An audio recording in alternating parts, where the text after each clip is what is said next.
Welcome to Bebop Scales. I am Scott Black, and this is lesson 5 where we're going to talk about playing bebop scales on major chords. Good news and bad news. The arpeggio loop just has 2 arpeggios instead of 3 that are most commonly played on major chords, and it tends to be simple. The scale loop is actually more complex because there's more options, because we can spell major 7th chords or major 6th chords or major 6/9 chords, and there's a lot of chromaticism that Charlie Parker and Dizzy Gillespie and everybody else tend to add to major chords, and so we're going to try to cover the arpeggio loop and scale loop for major chords right now. So the major chord arpeggio loop is simple in that the most commonly played arpeggios on a major chord, shockingly enough, are from the tonic 1 3 5 7 and from the third 3 5 7 9. In both cases, when we come down, we end up on one of the when we come down from the 7th, we go down to the 6th, which is a major 6th chord tone, and we come down from the 9th, we end up on the tonic, and in both cases we spell the major 6th chord with a half step between the 6th and the 5th, like we looked at in lesson 2. Okay, so what you might see right here in this top scale is that we have over 2 octaves of a C major scale. I would demonstrate this for you, but you don't want to hear me play a high C. Okay, so what we have right here is 3 octaves of a C major bebop scale. It's just your C major scale with a half step between A and G. Every time the A comes up, we go A flat G. Okay, and then we get down to the arpeggio from the tonic, goes up to the major 7th, it ends on the 6th, and we come down 6 flat 6 5, just like we did in the scale example up top. And when we start on the 3rd, after we go 3 5 7 9, we end up with a tonic on the downbeat, and we go tonic major 7 6 flat 6 5. Remember, the reason we're going 6 flat 6 5 is if we don't put that half step in, then we're going 6 5 4, and that F on the C major chord is a particular problem spot, one you might really relish dealing with more experience, and it can become part of your identity to deal with that in different ways. But for what we're trying to do now, we're trying to figure out how to get into the sound of the chord in the quickest way possible and establish the sound of the chord accurately. So just like with the arpeggio loop, we want to be aware that we can change directions, and you can pretty much keep your playing in like a range of a tenth real easily by using inversions. They're not really inversions, but you play the first note of the arpeggio up and the second note down instead of going up. So if I start in this C here, and I don't want to play above an E, I don't even want to play the C, but I definitely don't want to play above a G. So instead of playing C, E, G, B going up, I'm just going to go C down to E. And that's an advantage for controlling the direction and range that you cover in your line. So, with apologies for playing the trumpet, this is line 2 of playing the arpeggio from the tonic and the bebop scale down.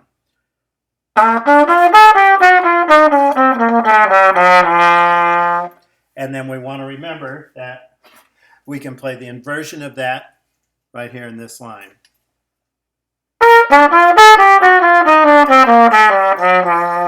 And then if we play the arpeggio from the 3rd,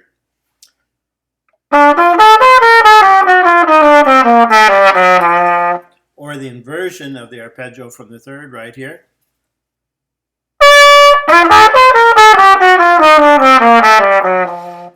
Okay, and then if we string those arpeggios together, and we could do this like I've demonstrated in other arpeggio loops where we just keep going. Every time we get to a C or an E and playing in C major, we can play an arpeggio in either inversion and then continue with scales. So an example of that, a short example of that might sound like this. Bottom line here is what I'm going to play.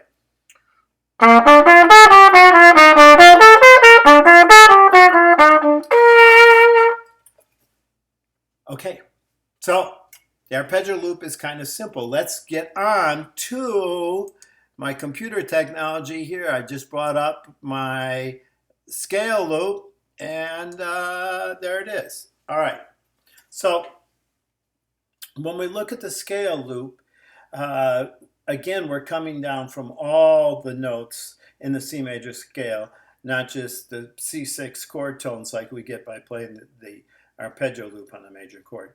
So we're just going to go through them 9, 3, or 9, 10, 11, 12, 13, etc.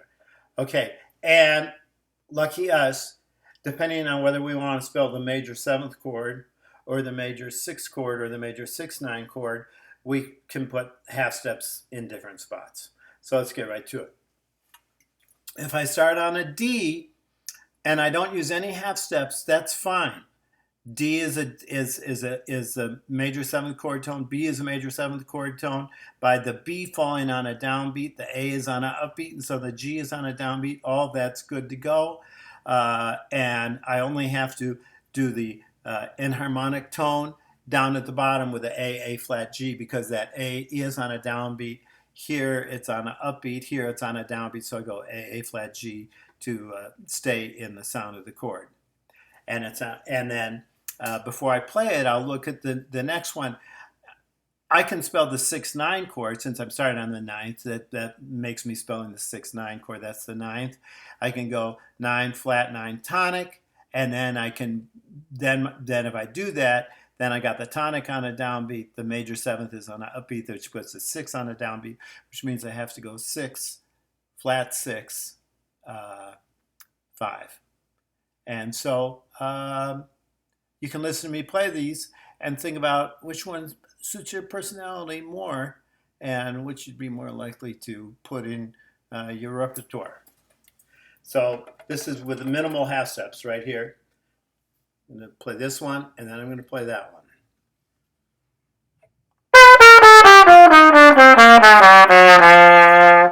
And the 6/9 chord.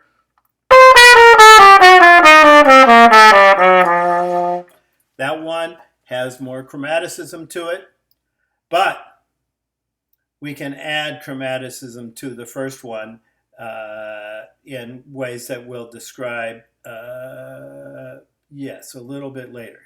Okay, so if we come down from the third, this is one of the ways we add chromaticism. I can just go 3, 2, 1, and then I put the half step between the 6th. Or Charlie Parker loves going and going chromatically all the way from the third down to the tonic. And there's no reason not to do that. And so when we come down from the third, we want to practice it's going 3, 2, 1, and 3 flat 3, 9 flat 9 1. And so those examples sound or chromatically from the third to the tonic.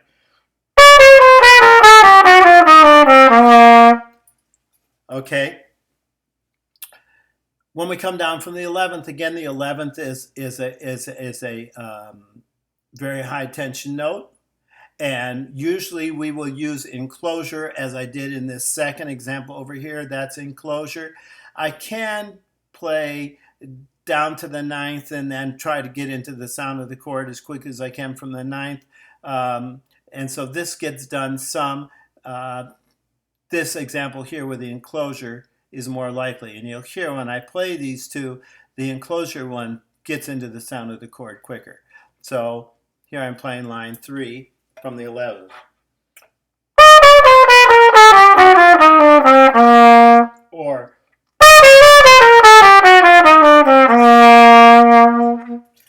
okay, when I come down from the 5th, I can just go straight down the scale. The 6 ends up on the downbeat, so I need to go 6 flat 6 5.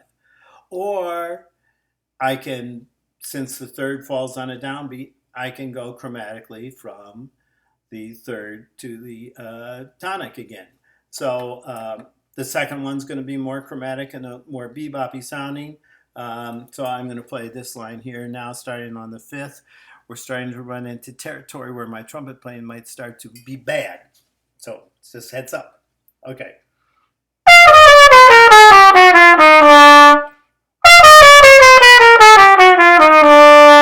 So the second one is more chromatic. They both get played all the time. Then if I start on the sixth, I'm obviously going to go 6 flat 6 5, as in this line right here. Oh, look at that. Somehow my mouse got an arrow on it. Oh, look, I shook it around and got an arrow. I'm going to have to practice that. I don't really know what I did. Okay, so when I go 6 flat 6 5, I'm doing that because I'm starting on the sixth, and it is what it is. If I start on the major seventh, I can come down the scale, and the A falls on an upbeat by going 7 6 5, and so I'm getting a major seventh in this octave, and then I'm getting a major sixth in this octave, and that's fine. And it does sound like a major chord. And to try to get that B properly, I'm going to play B, C, E, G, B, and then come down. I'm going to play an arpeggio up to it, hoping by some miracle that top B comes out.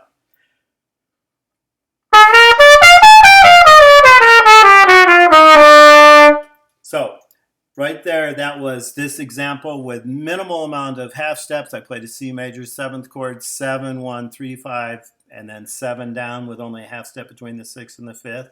Or in this example, I chromaticize it up as much as I can. I'll play the same arpeggio up to that B, hoping I get strike lightning twice, or get struck by lightning twice might be better, and make it up to that B, and then play chromatically to the G, and then when I get to the E, I'm going to play chromatically again.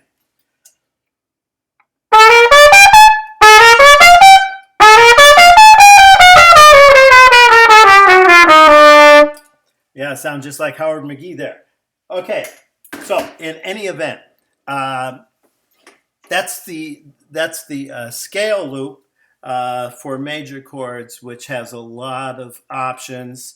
Of course, the best way to practice this thoroughly and study it super extrovertedly would be to order the Bebop Scales book, where all these examples and more are written down, and they're in many keys, and etc. etc. So that's an option.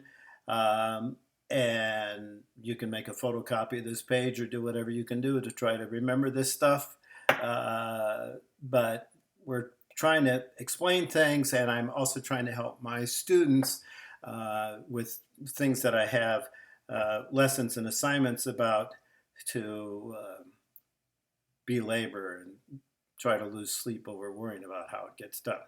So the next lesson is going to be very exciting, where we're going to, instead of just improvising in a key without having to worry about another key happening, like when we practice our scale loop on a dominant chord or arpeggio scale loop on a major chord, you want to practice those. David Baker used to call it total saturation. You just spend your time in that key, and don't worry about anything else. There are no other keys. You just figure out how to play in that key. In the next lesson, we're going to talk about 4-measure 2-5-1s, where you're going to have to keep track of where you are for 2 measures, and then make the transition on beat 4 from the dominant chord to the major chord. And so that'll be really fun, and that will be super useful for practicing, such that you can come up with ideas that you could actually use on soloing on a song in a real world situation, because you have to count and keep track of where you are, and you have to make a transition from one chord to the next. So we are going to go over that in lesson 6, 4-measure 2-5-1s. I know you can't wait to get started. I don't know what that was. Okay, bye.